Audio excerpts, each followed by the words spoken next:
Dictation गति 80 शब्द प्रति मिनट स्टार्ट। अध्यक्ष महोदय, आज जो किसान है गन्ना पैदा करता है वह परेशान है कि क्या होगा, हमारा यह व्यापार रहेगा या नहीं रहेगा, उसका यह व्यापार चलेगा या नहीं चलेगा।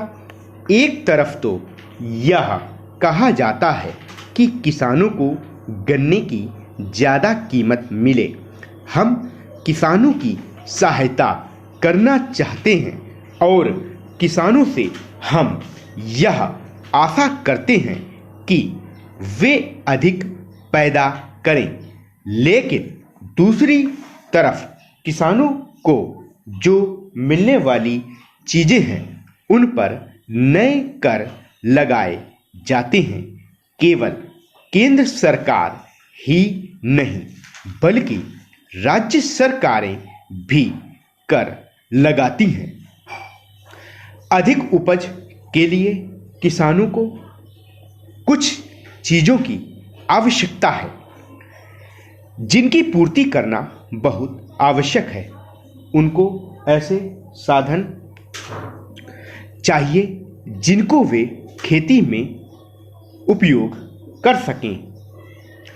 हमारे प्रदेश में बड़े बड़े बांध बने हैं और उनसे बिजली पैदा होती है, लेकिन बिजली घर का कहीं पता नहीं है। बिजली घर यदि बना भी हुआ है तो भी उनको बिजली नहीं मिलती है। नलकूप पड़े हैं लेकिन चालू नहीं किए जा रहे हैं।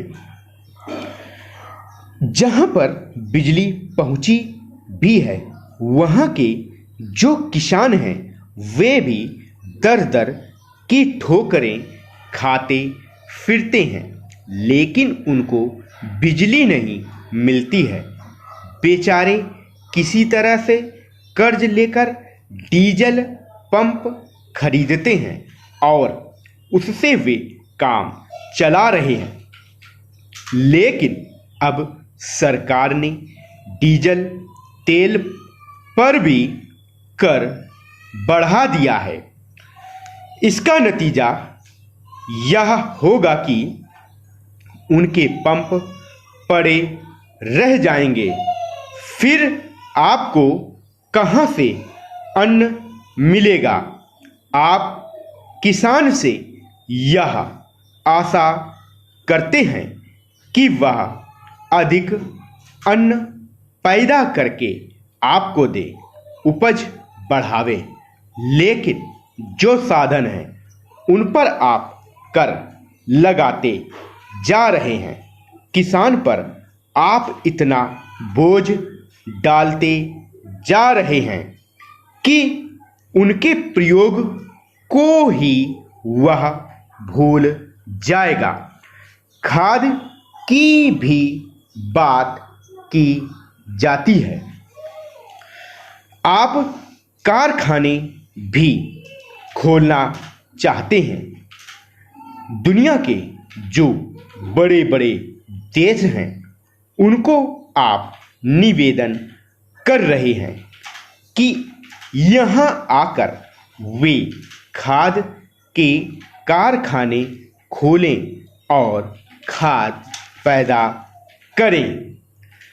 क्या आप इसलिए खाद पैदा करना चाहते हैं कि किसान उसको ले जाए और उसकी फसल भस्म हो जाए? कारण यह है कि उसको समय पर पानी तो मिलेगा नहीं। अगर पानी नहीं मिलेगा तो खाद किस काम आएगा? इसलिए आवश्यकता इस बात की है कि उसे पहले पानी दिया जाए।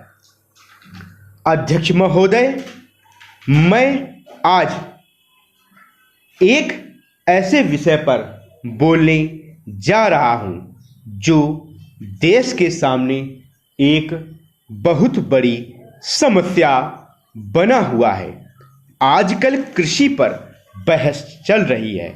मैं कल से सुन रहा हूँ, कई लोगों ने तो सरकार की बड़ी प्रशंसा की है कि वह बहुत ही अच्छा काम कर रही है। मैं मंत्री महोदय से एक प्रश्न करना चाहता हूं।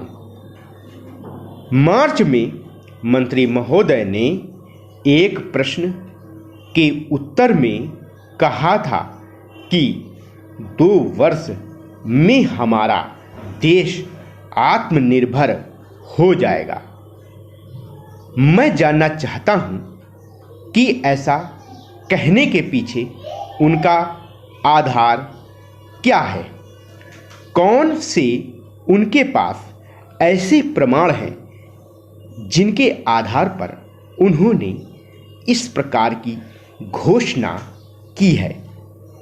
मैं चाहता हूं कि जब वह उत्तर दें तो इस बात को अपने उत्तर में बताएं।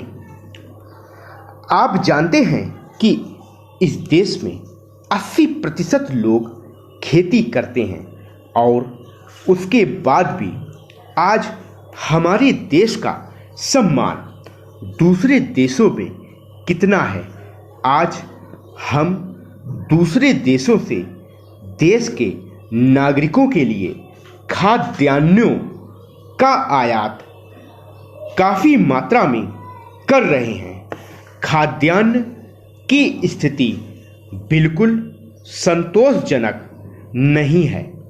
देश में जहां लोग 80% खेती करते हैं, हम भोजन के मामले में भी आत्मनिर्भर नहीं हुए हैं।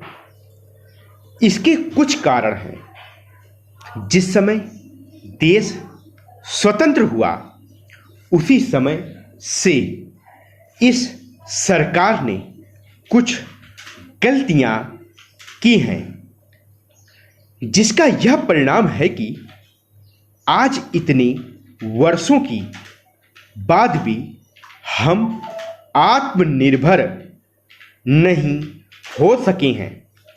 उसका सबसे बड़ा कारण यह है कि अपने देश में पहला स्थान खेती को न देकर उद्योग को दिया गया है। उद्योग हमारे देश के लोगों की जीविका का मुख्य साधन नहीं हो सकता है। भोजन की समस्या के हल के लिए किन किन चीज़ों की आवश्यकता है, उसकी तरफ हमें ध्यान देना चाहिए। सबसे पहले पानी की आवश्यकता है। मैं समझता हूँ कि देश में सिंचाई पर काफ़ी जोर दिया जाना चाहिए और सिंचाई तथा खाद्य मंत्री एक होना चाहिए। यह मेरी मांग है। पानी के बाद खेती के लिए खाद भी आवश्यक है।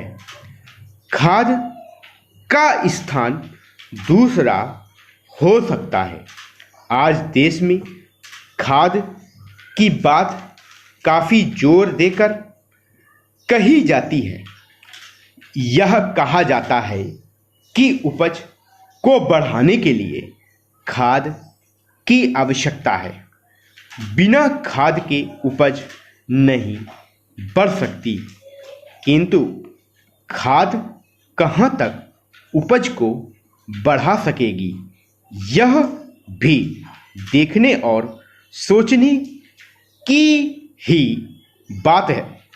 इस ओर एक समन्वयक नीति चाहिए। स्टॉप। दोस्तों, अगर आपकी शॉर्ट हैंड स्पीड नहीं बढ़ रही है तो आप हमसे जुड़कर हमारी एडवांस शॉर्ट हैंड आउटलाइन की प्रैक्टिस करके अपनी शॉर्ट हैंड स्पीड इंप्रूव कर सकते हैं।